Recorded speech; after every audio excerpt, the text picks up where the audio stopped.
think it can be really difficult to find the good in what is happening while ICE is carrying out an ethnic cleansing against immigrants in this country, inflicting terror, destroying families with our tax dollars, feeling like so much has changed in just a year. Things that we could not have conceived of 2 years ago are now very normal on the streets of the United States, even though we cannot allow them to become normalized in our minds. We must continue to remind ourselves and each other that this is illegal, this is wrong, this is not normal, this is deeply un-American. It's still happening all over the place. And I know it can feel really overwhelming, particularly if you are in one of the groups that is being targeted by the regime. People's lives are being changed in really significant and detrimental ways. I'm working on a video right now about how folks are afraid to go to church at the holiday season. During Advent, people are afraid to go to church because ICE is showing up at churches across the country, North Carolina, Oregon, California, and also Minnesota in the last couple of days. And they're snatching immigrants on their way to go worship. I made a video day before yesterday about how ICE is denying people access to medical care inside our hospitals. They're pulling immigrants out AMA. There are huge HIPAA and constitutional rights violations happening.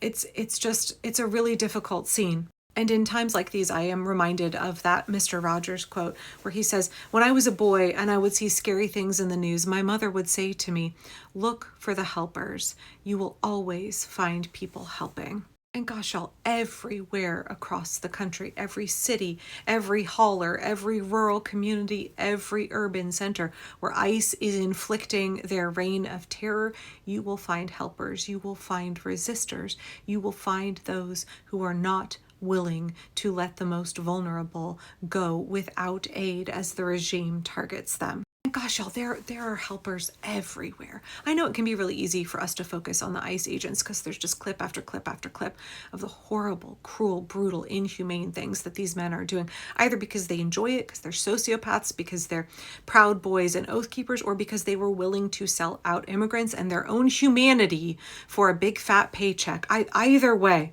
It can be tempting to focus on the brown shirts and to get really down and feel like, how are there so many evil, terrible people?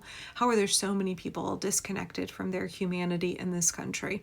But I don't want you to do that. I don't want you to fixate on those men. Don't give them your focus. Instead, in every video where there are ICE raids, in every video where you see terrible, terrible men doing cruel, horrible, illegal things to immigrants, and not just to immigrants, but also to American citizens as well. Right? A lot of the videos we see are of the helpers who are resisting and ICE is brutalizing them. In all of these videos, look for the helpers, not just the helpers that are in frame, but those that you can hear whistling and shouting out of frame, whoever is holding the camera and is being willing to document for that immigrant. Whoever is there saying, I am not going to let you be alone in this moment. I am not going to let this cruelty go unanswered. There are helpers everywhere. There's so many people right now who are willing to hold the line for democracy, willing to take on great personal risk, because we've watched ICE physically injure an awful lot of people.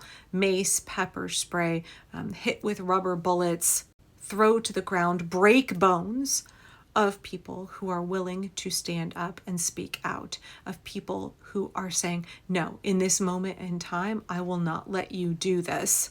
I will not be complicit with fascism. My conscience compels me. I must go be here. I must go stand up in defense of immigrants. I must make sure that we are documenting what is happening now for the post-Trump era when justice will come for what ICE is doing now. So for me, when I watch these videos, I can go to a really dark place and say, this is just really, it's so heartbreaking. It's so heartbreaking. And I'm trying to continue to bear witness to what's happening, but I'm also trying to pay attention to the helpers, to look at all of the very regular, ordinary, everyday Americans who are saying, I have to go. I have to go do this. I have to be present, who are taking, like PERC, the Portland Immigrant Rights Coalition's Migra Watch trainings, people who are willing to show up when the call goes out. We need you to show up with your whistles and your cameras. We need you to show up with your bodies.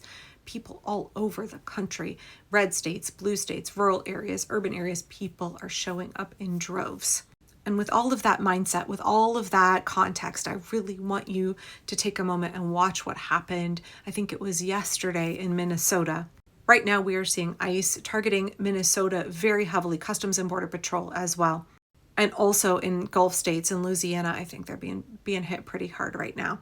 Because the regime is constantly bouncing around, right? They're really escalating their tactics in one area and then they're failing. They're hoping people will lay down and give up, and they don't. They resist, and so they move to another city.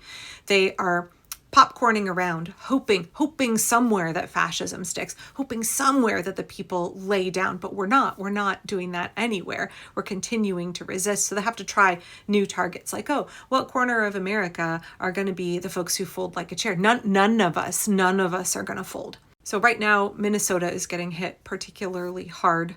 And I want to show you this clip from the news from a couple of days ago, because it really, really communicates what I'm talking about here.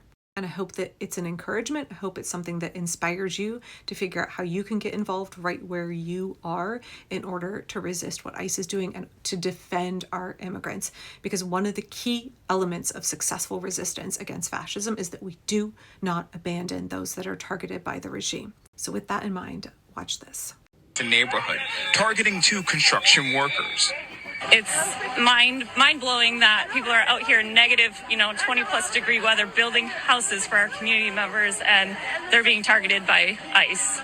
We're told workers climbed the rafters to avoid ICE agents. People posted about it online and a crowd grew. The goal was to ensure the workers weren't taken into custody. Consistently, we were asking for a judicial warrant. They did not have that. They said that they had an administrative warrant, but they refused to show that to us as well. But that's not anything constitutionally binding. But it's unclear if ICE agents actually needed a warrant at all in this case. Meanwhile, concerned residents showed up to the front lines where tensions They do need a warrant. They do need a warrant.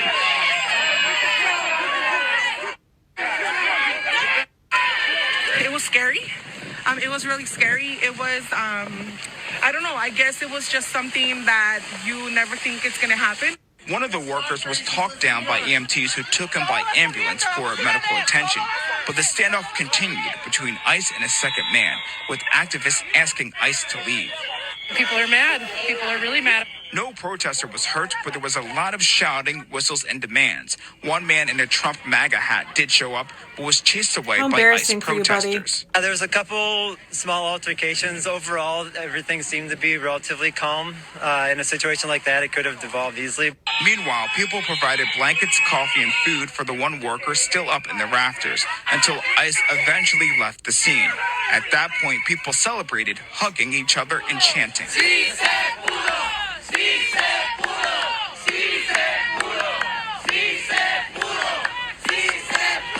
We value immigrants in our community and will do anything to protect them. With concerns ICE could drive back, the community activists coordinated together to get the other worker down from the roof while others locked arms to ensure a safe exit. Then they lined their cars up to discreetly put him in one of them. They drove off in multiple vehicles so he could leave undetected. We're committed to making our country a better place for all of us. Liberty and justice for all. Do you see what I mean? Dozens and dozens of people showed up to help 2 men. These are people who stood out in sub-zero temperatures, spent hours to defend 2 people that were being targeted by ICE. This, I think, this that happened in Minnesota, this is who the American people are. This is who we have to remember that we are. We are in opposition to tyranny. We defend the most vulnerable. We take care of each other. We take care of our communities. I don't know. I'm so encouraged when I see videos like this. And I hope you are too. I hope it inspires you to figure out how to get plugged into the resistance movement. These are regular, everyday people. Folks who have never had to resist fascism before are saying, absolutely not. We are not going to abandon each other in this moment. We are willing to make these sacrifices. We are willing to do what it takes to make sure that we protect each other and democracy. Those are the helpers. Those are the helpers. We, the American people, we get to be the helpers right now.